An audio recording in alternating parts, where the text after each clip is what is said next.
Tuhan ingin memproses hidup kita terus dari manusia duniawi yang fana, yang bisa mati, Tuhan nanti ubah menjadi manusia sorgawi.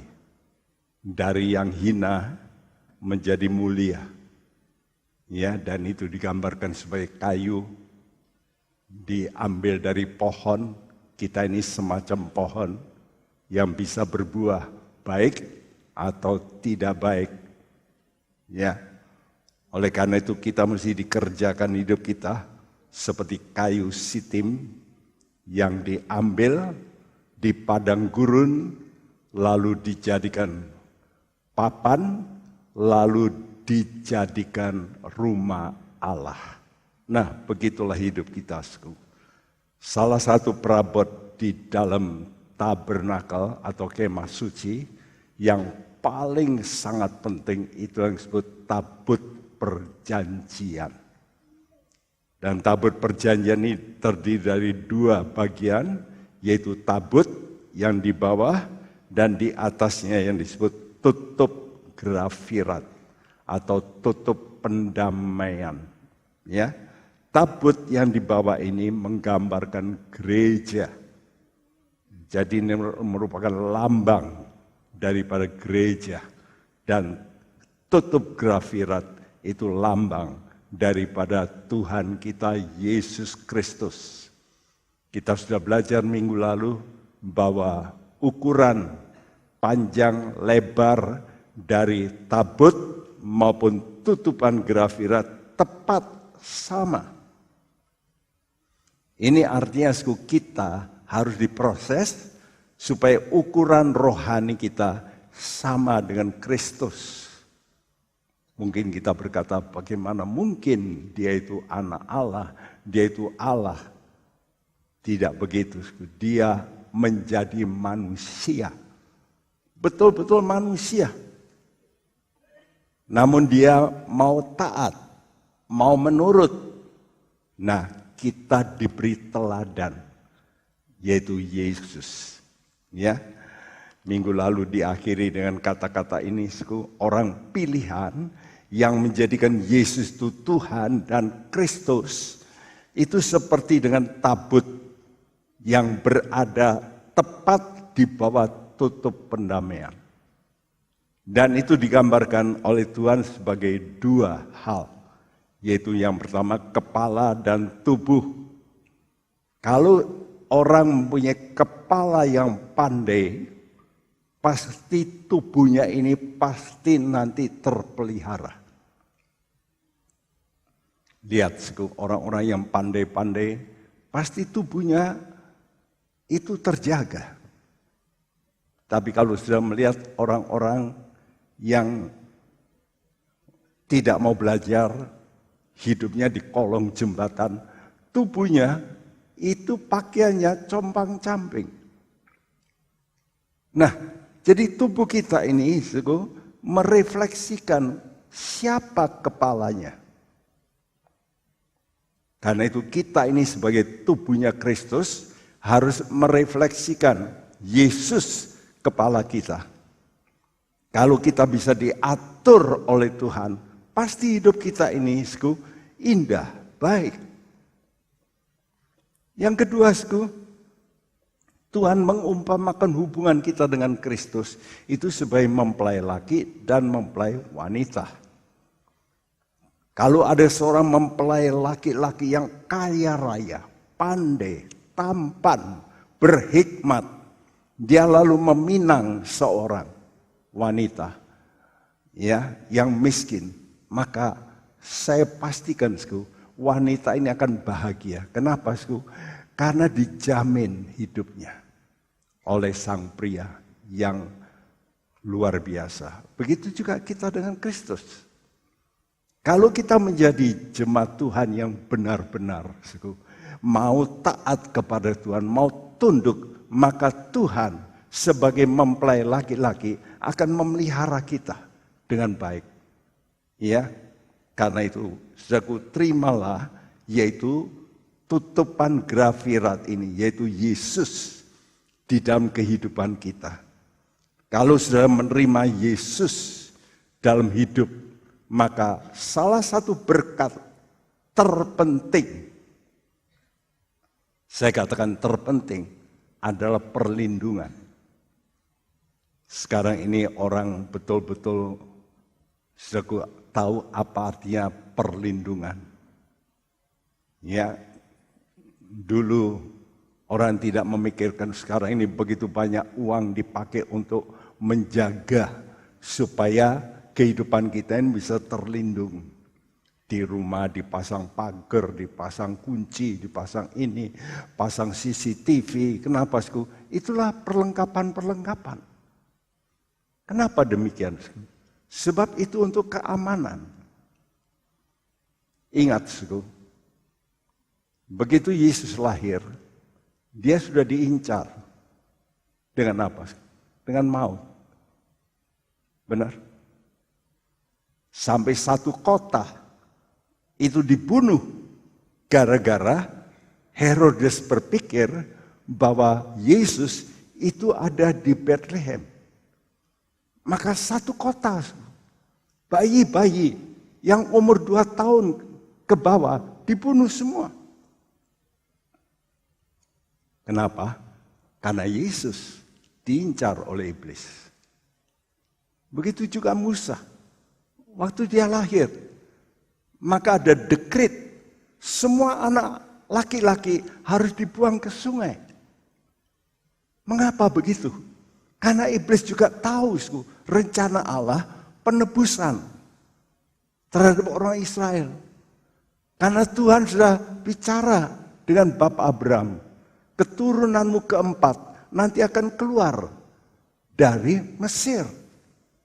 Iblis juga bisa ngerti timetable, waktu. Karena itu dia memberikan dekret melalui Raja Firaun. Untuk apa? Untuk membunuh setiap anak laki-laki Israel. Nah, saya teringat apa kata mama saya. Dia berkata, nama saya itu Sun, ya. Mantu saya juga Sun. Lalu pelayan Tuhan di sini, Bapak Sundoro juga dipanggil Sun. Saya juga Sun. Sun, kamu waktu kecil, kamu itu sakit parah. Mama bingung, ya, karena kamu sakitnya luar biasa. Sampai mama beli morfin untuk kamu. Karena kamu terus diare. Sedangkan waktu itu kami itu tinggal di desa kecil. Ya, jadi mami itu beranikan diri, dia beli morfin lalu kasihkan saya tanpa resep dokter. Karena di desa kecil. Saudaraku, saya hampir mati. Dan kalau saya hitung-hitung memang berapa kali saya ini diincar oleh iblis. Ya, kecelakaan, lalu rampok 2 kali, pakai pistol, pakai pisau, ya, lalu rumah dibakar, dibom, yang kena istri saya, penyakit, hampir-hampir beberapa kali saya mau mati. Saudara, saya pernah saking capeknya di Jakarta, saya jatuh di kamar mandi. Dan setelah itu saya nggak tahu, saya kena penyakit kuning. Dokter berkata, "Woi, kamu ini kuning semua begini." Lalu saya berkata, "Feses saya hitam, dok." Wah, itu berarti liver bleeding. Harus bed rest. Padahal saya baru memulai, ya, gereja. Jadi saya nggak bed rest, saya juga tetap melayani. Nah, tapi Tuhan melindungi berkali-kali dari bahaya maut. Nah, kalau kita mau menjadi anak Tuhan yang sejati, memang orang pilihan Tuhan itu sangat dibenci oleh iblis. Kenapa? Karena dia akan mempengaruhi orang lain. Karena itu dia akan serang. Tapi jangan takut ya. Tuhan kita lebih besar. Tuhan kita lebih kuat. Asal kita mau tinggal dalam perlindungan Tuhan. Juga engkau harus membuat tutup pendamaian dari emas murni, 2,5 hasta panjangnya, dan 1,5 hasta lebarnya. Dan haruslah kau buat 2 kerub dari emas. Kau buatlah itu dari emas tempaan, pada kedua ujung tutup pendamaian itu. Buatlah 1 kerub pada ujung sebelah kiri, dan 1 kerub pada ujung sebelah sana. Seiras dengan tutup pendamaian itu, kamu buatlah kerub itu di atas kedua ujungnya. Kerub-kerub itu harus mengembangkan kedua sayapnya ke atas, sedang sayap-sayapnya menudungi tutup pendamaian itu, dan mukanya menghadap kepada masing-masing. Kepada tutup pendamaian itulah harus menghadap muka kerub-kerub itu. Haruslah kau letakkan tutup pendamaian itu di atas tabut, dan dalam tabut itu engkau harus menaruh loh hukum yang akan kuberikan kepadamu. Iya, kata harus diulang-ulangi. Dalam kitab Keluaran ini, waktu bicara soal kemah suci, harus. Ini memang perintah, kewajiban. Jadi kalau kita mau dilindungi oleh Tuhan, hidup kita ini harus seperti ini, tabut ini. Ya, tabut ini harus berada di bawah tutup pendamaian ini. Harus. Ya, ukurannya sama, kalau sudah baca, saudaraku, lalu harus ya dibuat tutup pendamaian itu dengan 2 kerub di mana sayapnya itu mengembang. Satu tanda untuk menaungi, ya. Jadi ini gambaran yang jelas tentang perlindungan Tuhan. Tutup pendamaian dalam bahasa Inggris dikatakan mercy seat. Mercy seat. Dalam bahasa Ibrani kaporet, dari kata kapar. Kapar artinya menutupi atau memakal. Ya, memakal itu pelamir gitu, ya. Jadi waktu Nabi Nuh membuat bahtera, itu juga namanya ark. Noah's ark. Kalau ini dikatakan the ark of the covenant. Kalau Noah itu Noah's ark, ya. Jadi ark itu peti. Nah, peti ini mesti dipakal. Jadi waktu Nabi Nuh membuat perahu atau kapal dari kayu, maka dulu alat-alat sederhana yang paling baik itulah tir. Maka dipakai tir untuk memakal, ya, memplester. Supaya apa? Supaya tidak bocor. Bocor sedikit saja di laut. Dan Nabi Nuh ini berada di laut, saudara tahu berapa lama kena air? 1 tahun 17 hari. Dari sejak dia masuk sampai keluar.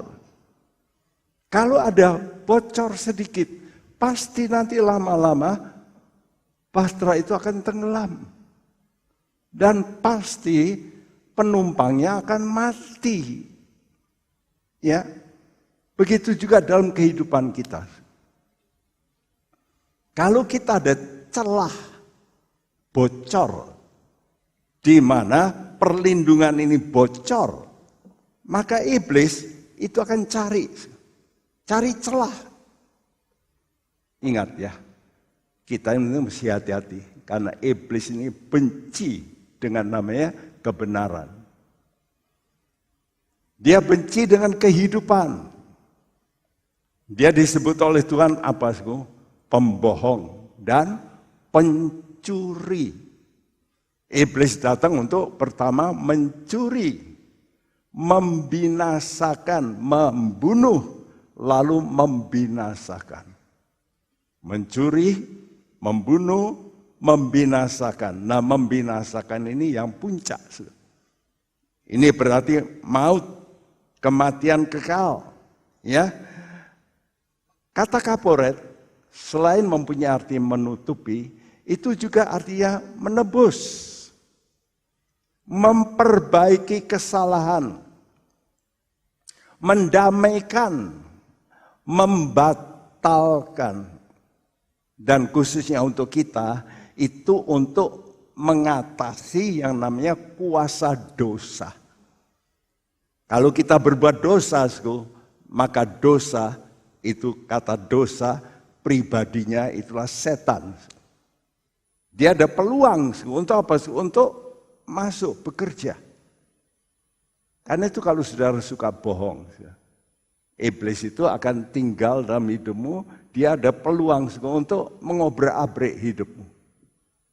Hati-hati ya. Engkau mungkin mau kaya, tapi lalu engkau melakukan pembohongan. Engkau melakukan hal yang enggak benar. Itu berarti saudara memberi celah, memberi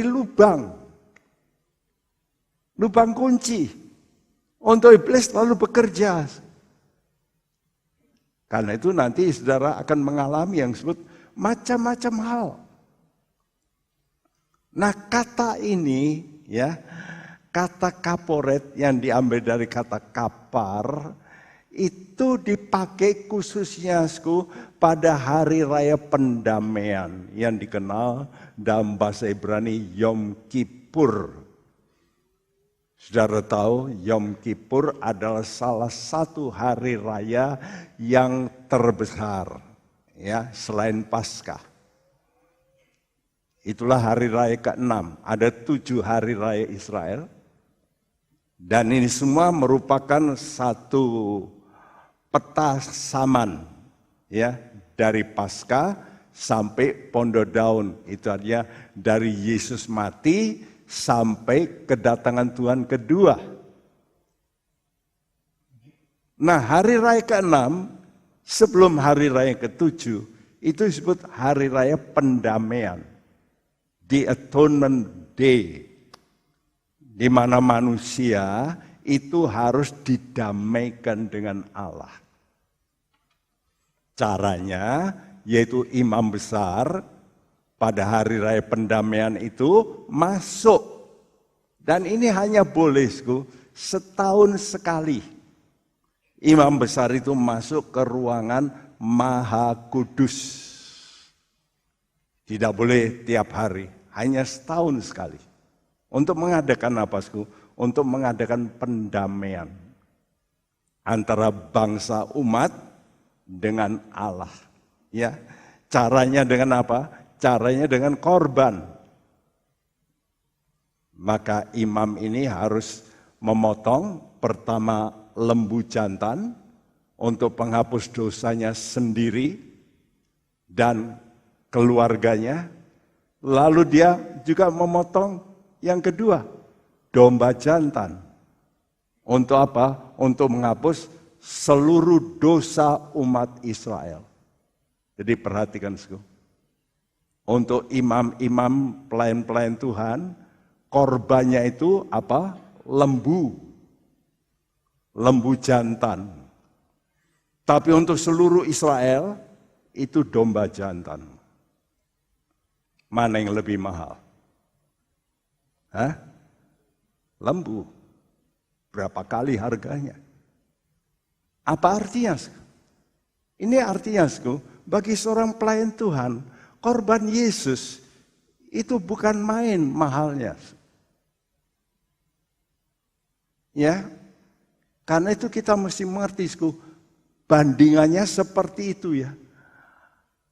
Kalau satu imam salah, itu dosanya itu bobotnya itu sama dengan seluruh jemaat salah.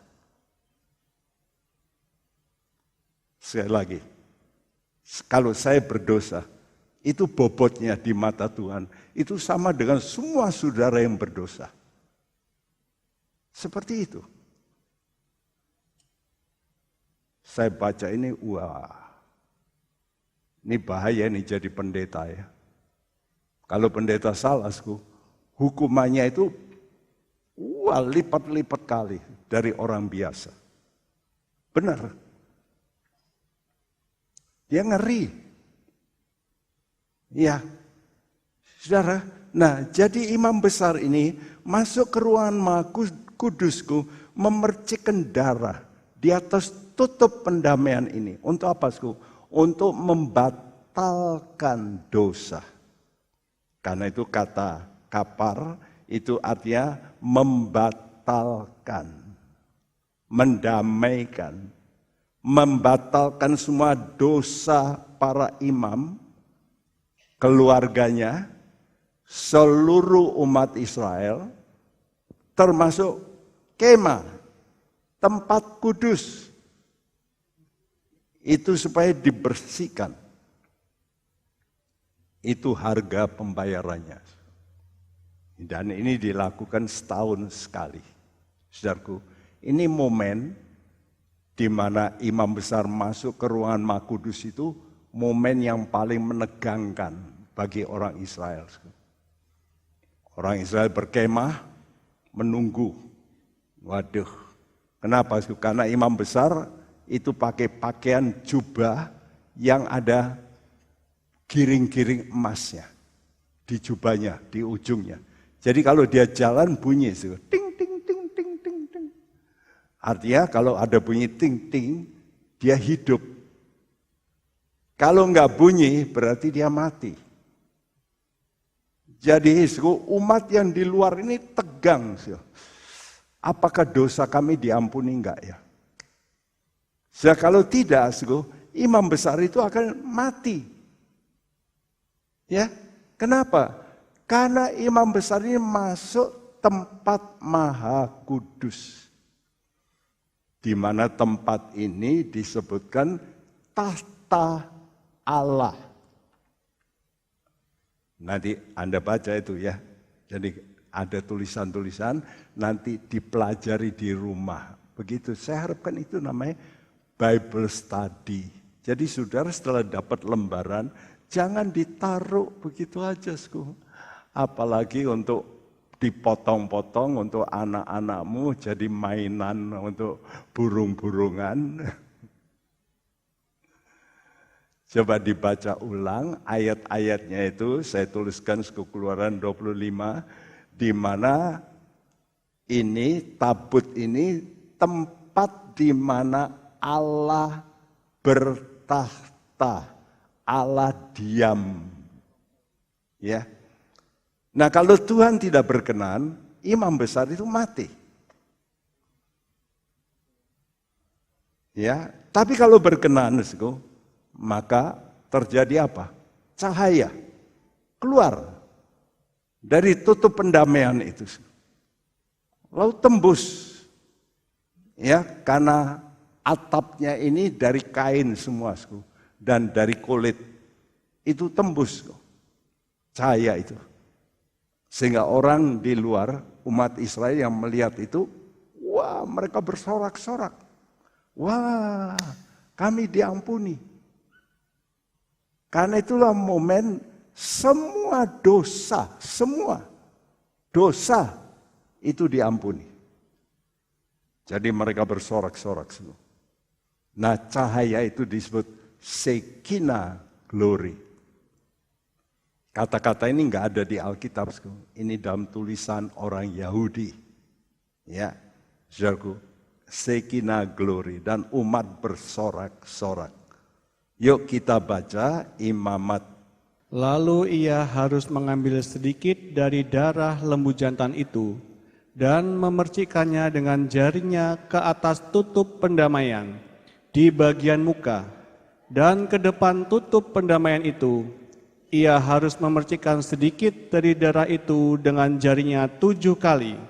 Lalu ia harus menyembelih domba jantan yang akan menjadi korban penghapus dosa bagi bangsa itu dan membawa darahnya masuk ke belakang tabir. Terus? Kemudian haruslah diperbuatnya dengan darah itu seperti yang diperbuatnya dengan darah lembu jantan. yakni ia harus memercikannya ke atas tutup pendamaian itu dan ke depan tutup pendamaian itu.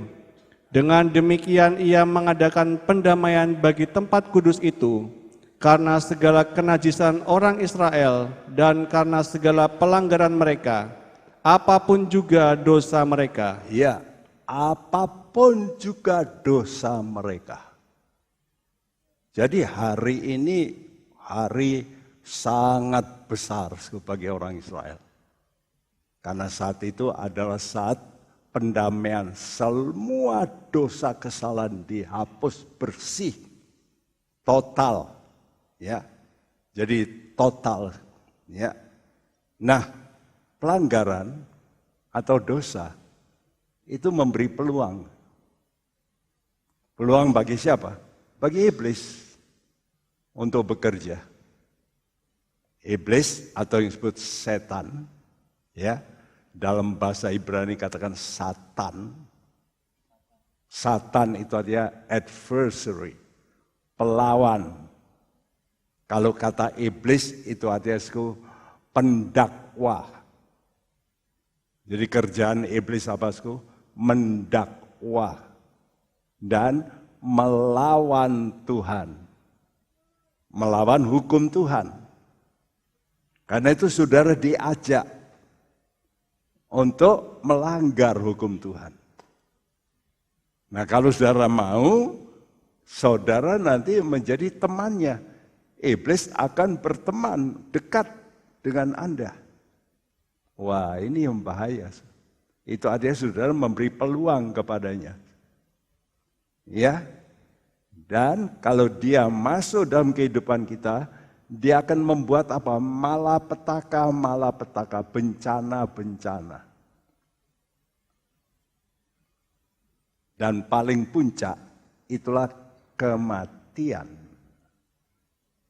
Ada kematian jasmani, fisik, itu juga dikerjakan oleh iblis. Contohnya, Ayub, anaknya, 10 mati. Siapa yang mengerjakan? Iblis. Jelas itu Alkitab nulis. Kematian itu di tangan iblis. Karena itu saudara, kalau sudah melanggar firman Tuhan, saudara bisa mati sebelum waktunya. Saya ulangi. Kalau sudah melanggar firman Tuhan, saudara bisa mati sebelum waktunya. Tiap orang itu Tuhan memang kasih waktu untuk hidup dan mati karena Tuhan berkuasa. Tapi kalau sudah melanggar, iblis juga punya kuasa. Untuk apa? Untuk membunuh. Karena itu sebetulnya banyak orang mati belum waktunya. Belum jatahnya habis. Dia sudah mati. Kenapa? Ya karena dosa. Entah dosa nenek moyang, ya. Biasanya paling bahaya itu dosa berhala. Itu luar biasa bahayanya. Kita mesti hati-hati dengan berhala, ya idola. Kalau sudah mengidolakan benda, harta, atau mungkin apa saja, itu akan memberi peluang bagi iblis untuk mengerjakan malapetaka. Dan puncaknya itu adalah kematian. Kematian fisik belum apa-apa, tapi ada kematian yang disebut kebinasaan. Dan kebinasaan ini disebut Alkitab kematian kedua. Ya, second death. Jadi ada kematian pertama, kematian fisik. Kematian kedua, kematian perpisahan seluruh roh, jiwa, tubuh saudara dengan Allah. Pisah selamanya. Ini artinya neraka. Wah. Dan iblis punya kuasa itu. Ya. Nah, dalam hari raya pendamaian, lembu jantan digunakan bagi penghapusan kesalahan imam besar dan keluarganya. Sedangkan domba jantan bagi bangsa Israel seluruhnya. Karena itu, saudaraku, hukuman yang akan ditimpakan kepada pelayan-pelayan Tuhan itu lebih berat. Tapi hadiah yang diberikan Tuhan kepada pelayan-pelayan Tuhan lipat kali daripada orang biasa. Jadi ada risiko yang besar, tapi ada upah yang besar. Saudara mau nggak jadi hamba Tuhan? Wah, mikir-mikir ya, nanti hukumannya besar. Iya memang. Tapi upahnya besar. Asal kita mau jujur. Benar. Jangan takut ya. Nah, itu dalam perjanjian lama pakai lembu, pakai domba. Tapi sekarang tidak. Yesus inilah yang jadi korbannya. Yesus inilah yang menudungi kita. Jadi sebetulnya, saudara itu ditudungi oleh Yesus seperti induk ayam. Karena itu Tuhan berkata, "Hei umat Israel, aku memanggil kamu seperti induk ayam terhadap anak-anaknya." Kalau ada burung elang, apa yang terjadi? Induk ayam akan berkotek. Wih, anak-anak ayam semua tinggal di sayap. Jadi induk ini berkata, "Yuk, kalau nyerang saya. Jangan ini." Nah itu, Tuhan Yesus seperti itu.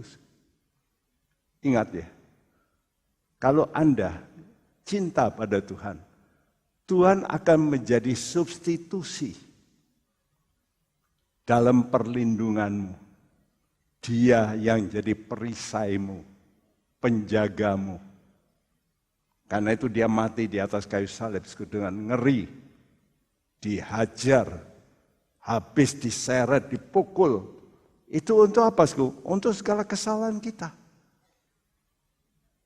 Istimewa yang paling mengerikan yang disebut kematian kedua. Perpisahan dengan Allah selama-lamanya. Dan ini ditulis dalam Wahyu 20 ayat 6. Berbahagia dan kuduslah ia yang mendapat bagian dalam kebangkitan pertama itu.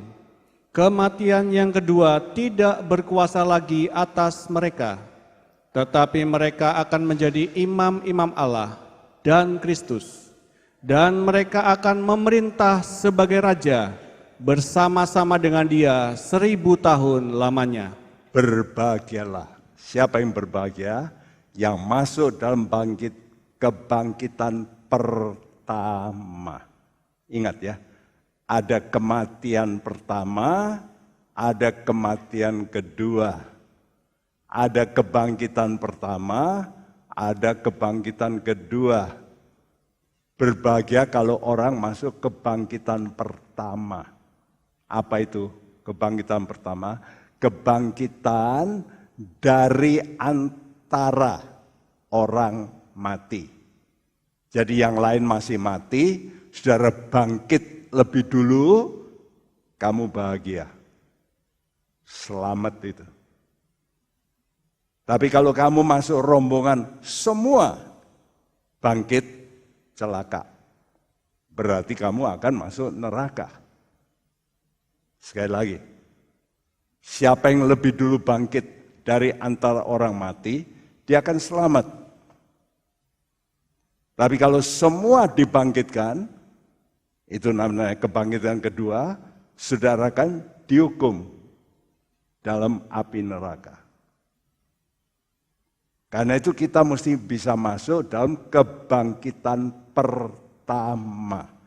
Berbahagia mereka yang mendapat bagian dalam kebangkitan pertama. Kalau Anda masuk kebangkitan pertama, kematian kedua tidak kena. Kematian kedua itu ada kematian perpisahan. Kalau orang mati itu pisah. Waktu saudara mati pertama, saudara mesti pisah dari tubuhmu. Roh dan jiwamu pergi. Ya. Tapi kematian kedua itu artinya perpisahan total. Roh, jiwa, tubuhmu pisah dari Allah secara total. Jadi kalau orang bisa bangkit pertama, dia tidak mengalami kematian yang kedua. Ya, bahagia. Kenapa? Karena akan hidup memerintah sebagai raja bersama dengan Yesus dalam kerajaan 1000 tahun lamanya. Ya. Nah, seperti halnya dengan dua kerub ini yang mengembangkan sayapnya ke atas menudungi tutup pendamaian, begitulah saudaraku perlindungan Tuhan atas kita gerejanya. Tuhan akan lindungi kita. Syaratnya saudara mesti tetap berada di bawah ya dari Yesus. Seperti tabut ini di atasnya ada tutup pendamaian. Tutup pendamaian gambaran Yesus. Tabut gambaran kita, gereja. Jadi kalau kita ini mau dibawa otoritas Yesus sebagai Tuhan. Perhatikan, banyak orang suka dengan Yesus. Kata Yesus Atias, penyelamat. Kalau sakit diselamatkan, kalau mungkin pergi kecelakaan diselamatkan, itu Yesus. Tapi banyak orang yang menempatkan Yesus bukan sebagai Tuhan. Karena itu Tuhan sedih, Tuhan berkata gini, banyak orang nanti akan berseru-seru, Tuhan, Tuhan tolong, Yesus, Yesus. Dan Tuhan berkata, kenapa kamu panggil aku Tuhan? Padahal kamu tidak menurut. Ya dah? Jadi orang itu suka selamat, tapi tidak suka nurut. Itu berarti sukanya cuma Yesus, tapi tidak mau menjadikan Yesus itu Tuhan. Kita harus menjadikan Yesus itu Tuhan, supaya kita berada di bawah otoritas Tuhan. Kalau kita berada di bawah otoritas Tuhan, kita itu dalam pernaungan Tuhan. Ya. Yang berikut, apa berkatnya kalau kita mau tunduk kepada Yesus? Kita akan menerima kehadiran Allah. Ya. Jadi maksud daripada tabut ini diletakkan di bawah tutup pendamaian, itu kalau sudah selesai, maka Tuhan itu hadir. Haruslah kalau takkan tutup pendamaian itu di atas tabut, dan dalam tabut itu engkau harus menaruh loh hukum yang akan kuberikan kepadamu. Dan di sanalah aku akan bertemu dengan engkau. Dan dari atas tutup pendamaian itu, dari antara kedua kerub yang di atas tabut hukum itu, aku akan berbicara dengan engkau tentang segala sesuatu yang akan kuperintahkan kepadamu untuk disampaikan kepada orang Israel.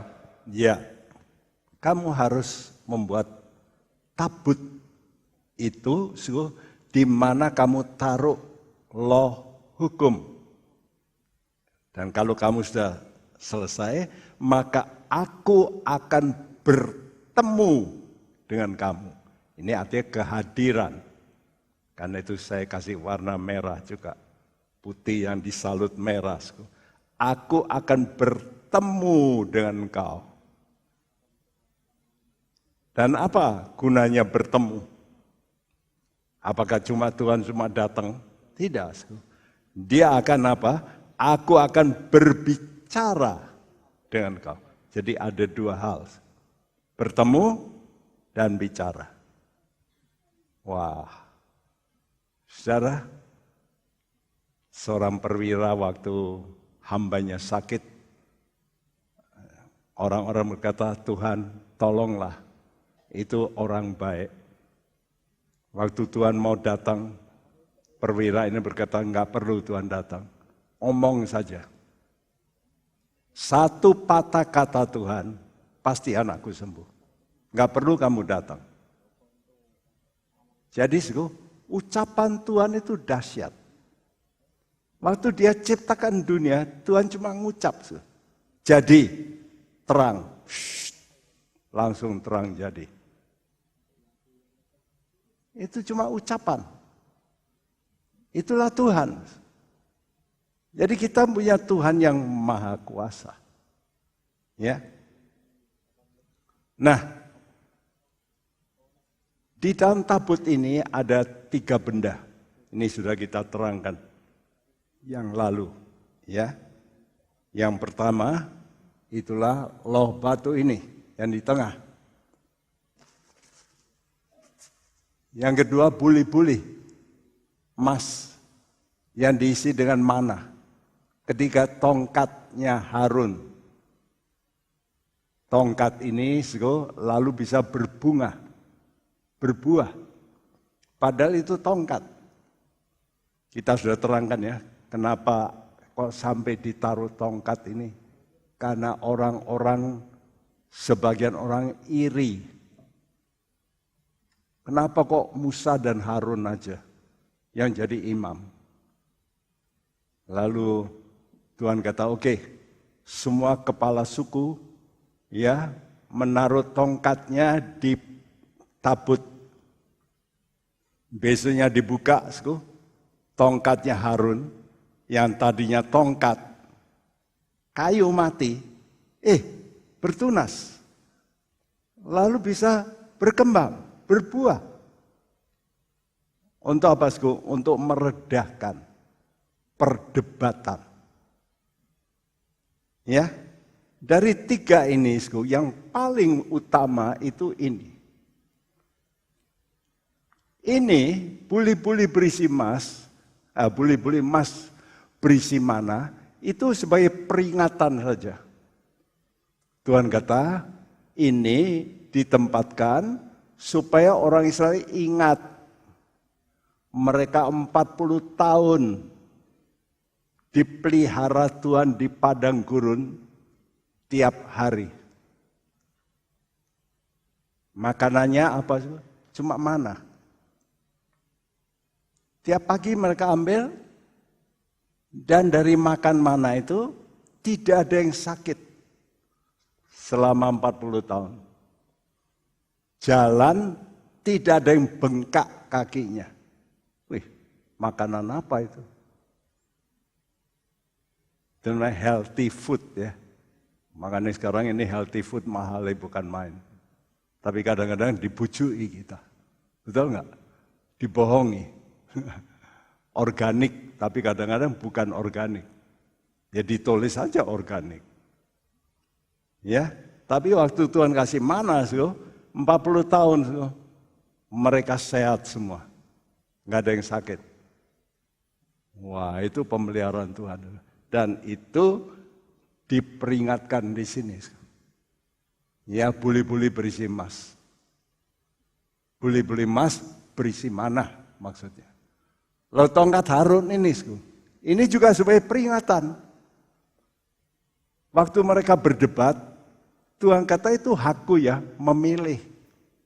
Orang ini, jadi itu hak saya. Kamu jangan debat. Biasanya orang debat itu karena apa? Iri hati. Loh, kok dia diangkat, saya kok enggak.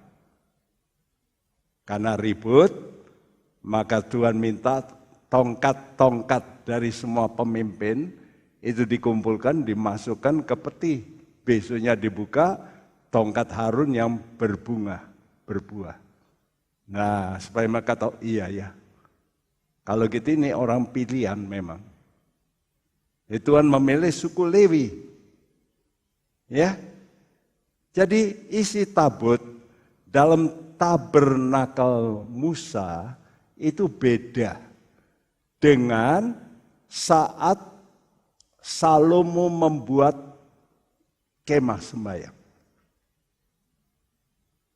Kalau Musa itu dari tenda, kalau Salomo bukan dari tenda, dari gedung permanen, ya, yang dari batu-batu besar, tapi juga dilapisi emas, ya. Nah, tapi bedanya begini.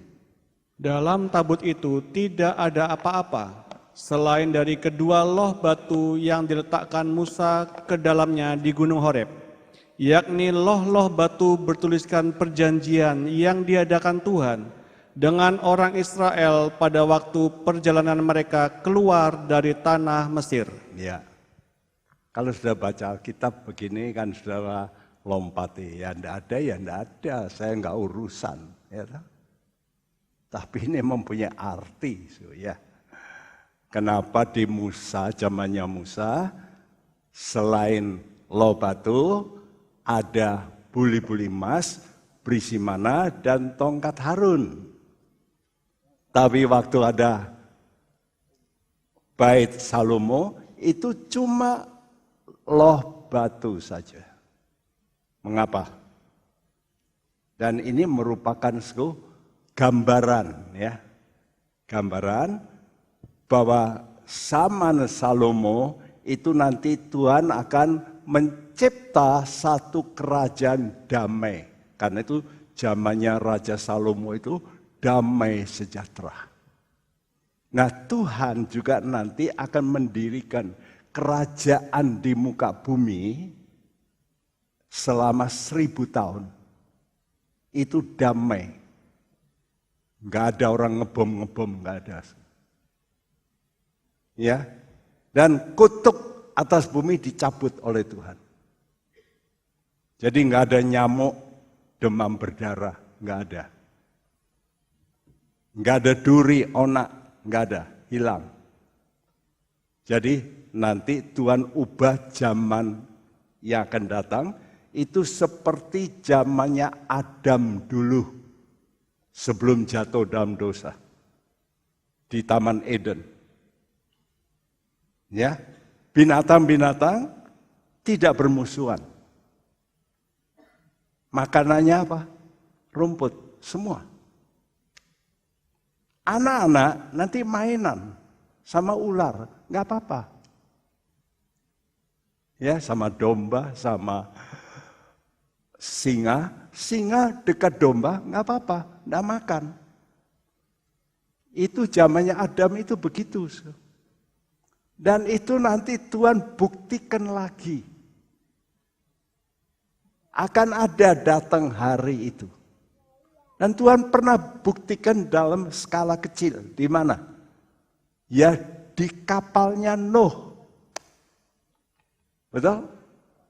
Waktu Nuh masuk bahtera, lalu Tuhan giring.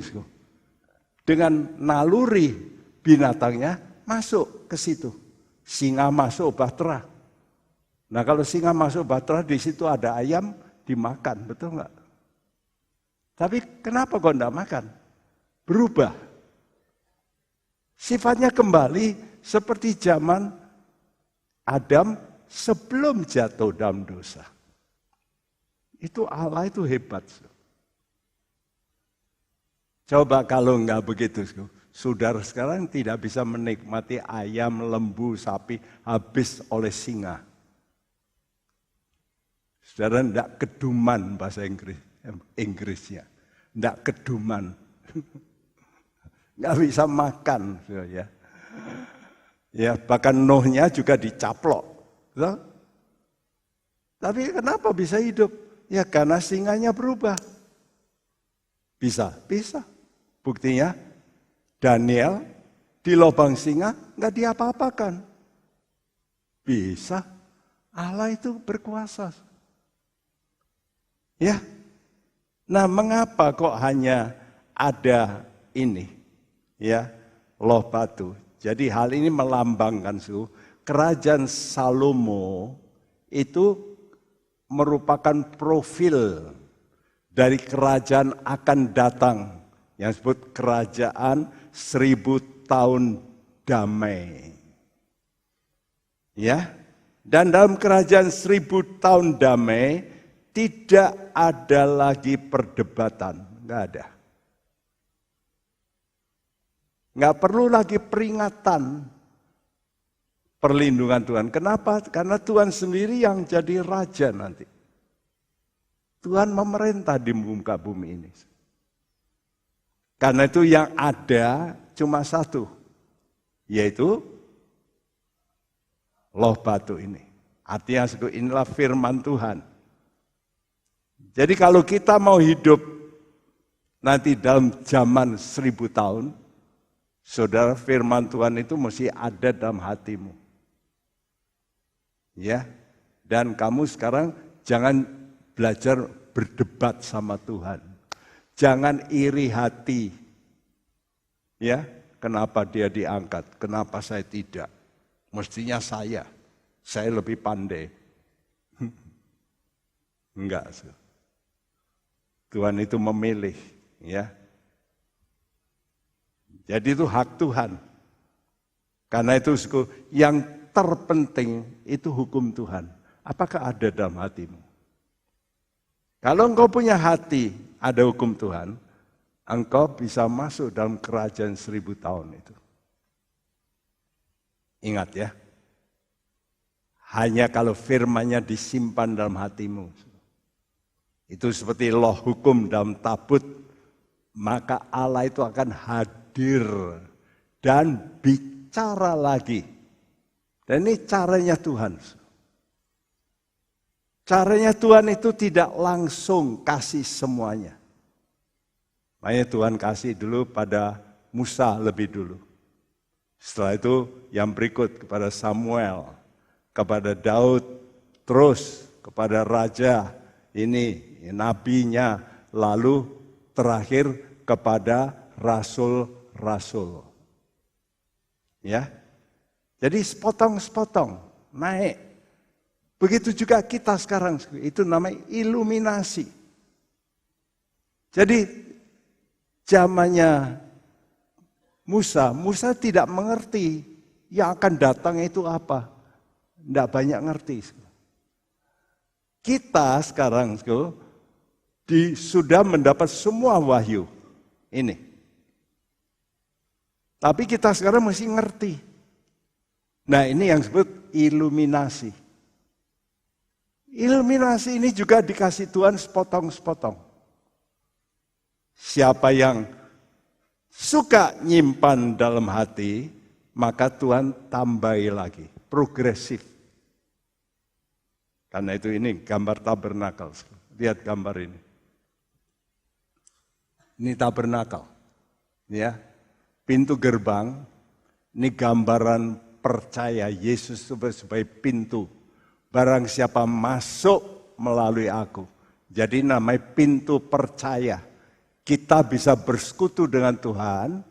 Jadi kalau kita merindukan persekutuan menanjak, kita harus memulai dari orang percaya dulu. Nah, terus naik sampai jadi mempelai. Ini, sampai ini, hubungan dengan Tuhan. Ya, dari pintu gerbang sampai ke ruangan Maha Kudus. Jadi kita, caranya itu mendengarkan firman-Nya.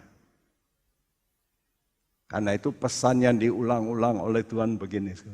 Dengarlah, hai orang Israel. Coba kamu lihat itu di perjanjian lama. Selalu Musa berkata, hai orang Israel, dengar. Dengar. Ini sangat penting. Dengar firman Tuhan itu paling penting. Kalau orang sudah bisa ngerti Tuhan itu berkuasa, dia perlu dengar. Jangan main-main ini. Tuhan yang ngomong ini.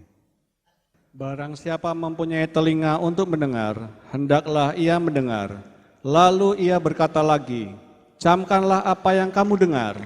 Ukuran yang kamu pakai untuk mengukur akan diukurkan kepadamu dan kepada kamu yang mendengarkan. akan ditambahi lagi kepadamu. Karena siapa yang mempunyai, kepadanya akan diberi. Tetapi siapa yang tidak mempunyai, apapun juga yang ada padanya, akan diambil daripadanya. Iya, kata Tuhan, camkanlah apa yang kamu dengar. Pertama, ya. Lalu kepada kamu yang mendengarkan, bahasa Indonesia, dan di samping itu, sebetulnya kepada kamu yang mendengarkan, akan ditambahi lagi. Artinya kalau kamu dengar dan dengar-dengaran, bukan hanya cuma dengar, tapi mendengar, lalu simpan, lakukan, maka Tuhan nanti akan bicara lagi. Kenapa orang itu nggak bisa terus komunikasi dengan Tuhan? Karena dia cuma dengar sekali, nggak melakukan. Nah, Tuhan tidak mau ngomong lagi. Coba berapa banyak kali saudara mendengarkan khotbahku, tersentuh, dek, wah, kamu mesti bertobat, tapi tidak mau bertobat. Nah kalau kamu nggak mau bertobat, Tuhan tidak bisa ngomong lagi. Karena itu seringkali kita ke gereja, loh kok gini ya, kering saya. Kok enggak seperti dulu ya? Waktu aku sebelum jadi orang Kristen, dengar sekali, bisa nangis deh. Nyanyi aja bisa nangis. Nah sekarang di mana itu? Itu disebabkan engkau cuma dengar, enggak disimpan, enggak dikerjakan. Maka Tuhan tidak mau melanjutkan lagi. Ingat ya, caranya Tuhan itu progresif. Kepada orang yang mendengarkan, dicamkan, maka Tuhan tambahi lagi. Dia akan bicara lagi. Makin banyak bicara, saudara makin kenal sama Tuhan. Coba, bagaimana saudara bisa kenal dengan orang?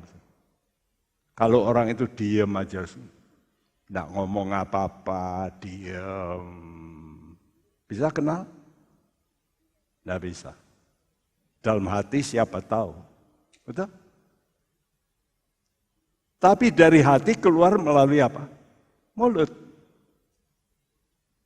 Makanya orang kalau banyak bicara, itu mudah dikenal sama orang. Oh, orang ini sifatnya begini nih.